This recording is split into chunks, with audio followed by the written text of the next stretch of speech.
Hey everyone, it's Keely here for Soy and Shea, and thank you so much for joining me for today's soap making video. Today I'm going to be making strawberry fields. It's actually a fragrance oil called Spiced Strawberry Jam, but I don't kind of get that sort of jam or spiciness out of it, but I do picture fields of strawberries when I smell this one in the soap.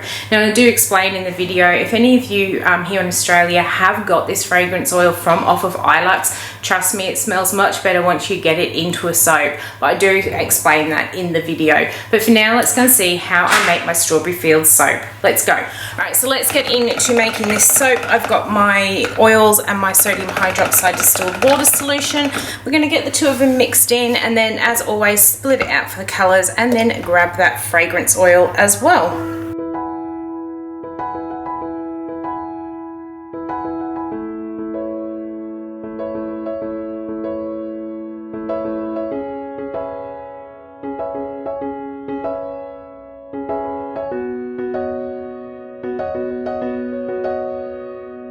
Okay, so I have got that all mixed up, and I'm going to split it out for a few colours here. First one I have got is a bit of Caribbean green. I'm not going to pour off much. This is to do some piping at the end. I have also got some titanium dioxide, which has been dispersed in some water. So we're going to pour off a bit more of that one, like so. In this one here, I have some raspberry mica, and I'm going to keep to a very pink red sort of base on this one and drop some of that white in there.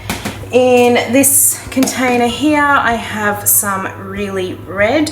Just realized I have not dispersed any of these colors at all, so hopefully we can get them blended in without over mixing. And into my big pot, I'm going to make this a pale pink soap as a base. I'm going to put in just a little bit of Flower Girl from off of Nurture soap, and then put in some titanium dioxide. We'll need to stick blend this one just to make sure that that titanium dioxide is dispersed well. So let me get on to doing that.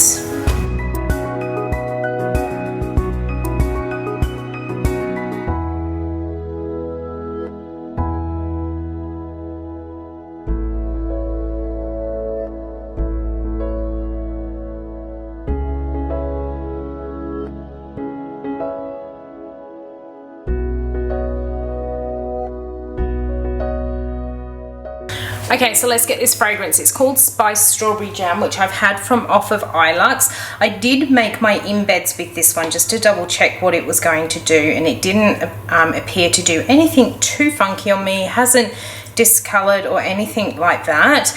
So I'm going to put that in all of my colors. Can't really tell you too much about this fragrance oil. It's another one of these. I haven't had it that long, but it has been removed from off of the website. I will admit, when you first open up this bottle to have a smell of it, it doesn't smell very good. It smells very acetone-y, but I've had a couple of others where I've noticed an acetone sort of smell, and once you get it in the soap, the smell really shines through, and this is one of them. So don't be, if you have got this one, don't be deceived by the smell of it in the bottle. Once you get it into soap, that real strawberry sort of smell pops out of it, and it really comes alive. Every time I've walked past my embeds, I've wondered what on earth it is I can smell in my workshop, and then remember I actually put the fragrance into my embeds because I don't usually do that. Let's get all of these mixed in, and then I'm going to decide what sort of pour to do today. It is remaining so far fluid on me. Maybe we'll do one of those sort of ones where I do a faux funnel into the middle, but this time I'll only do it with these three colors into the middle of that pink, and then we'll pour it into the mold. Yeah, I think that's what we're gonna do with this. So they're all mixed in, all nice. Let's get the spatula out the way. Making lots of mess. I'm slowly getting used to my sort of setup. I've made quite a few soaps here now. Starting to like it, just not liking the camera angle. So I have been eyeing off a tripod that I can actually attach to the wall. I'm thinking about getting that one in because I do like the overhead shot. Let me know what you think. I'm going to keep pouring these colours in here like so, and then we'll grab that mould and we'll pour them in.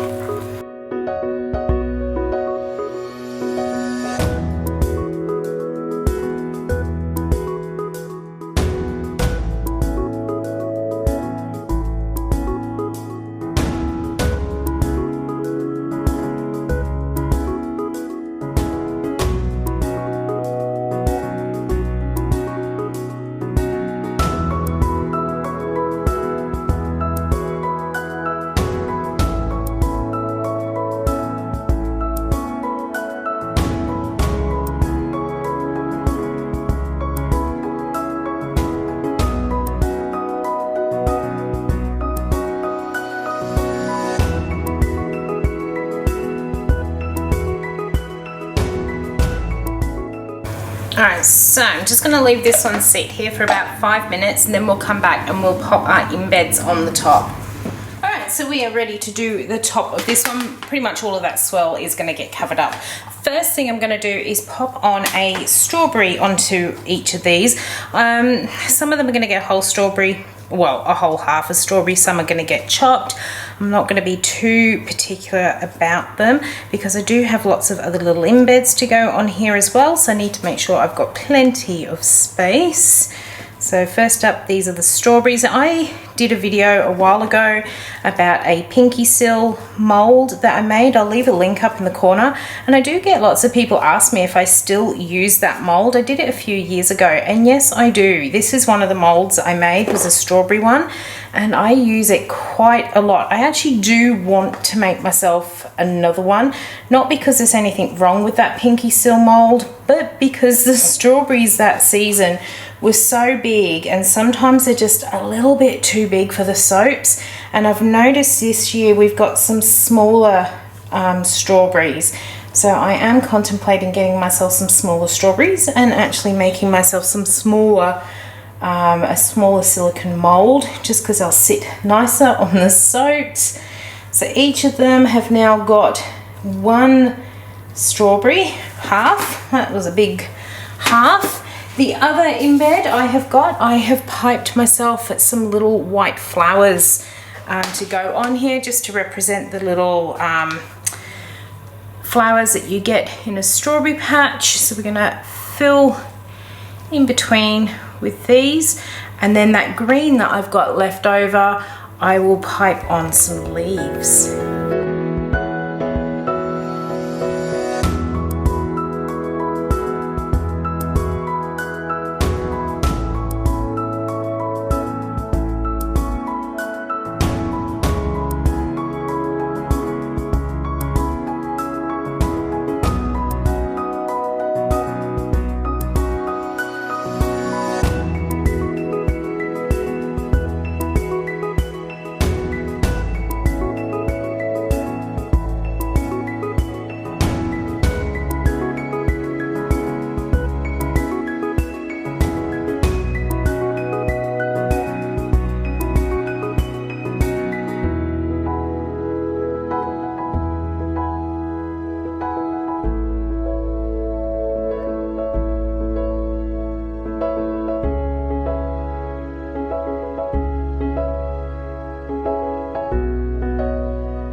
And there it is, there is strawberry fields all done up. It looks so pretty, it smells so good. I'm gonna leave it sit here for 24 hours and then we'll be back very shortly. We'll cut it open and we'll see what swirls we got on the inside of this one. Okay, so we're gonna cut into our strawberry fields. This smells absolutely amazing now that it is in the soap. As I mentioned before, it doesn't smell too good from out of the bottle. It has this real sort of acetone sort of smell, but now that it's in the soap, it is beautiful, sweet and fruity.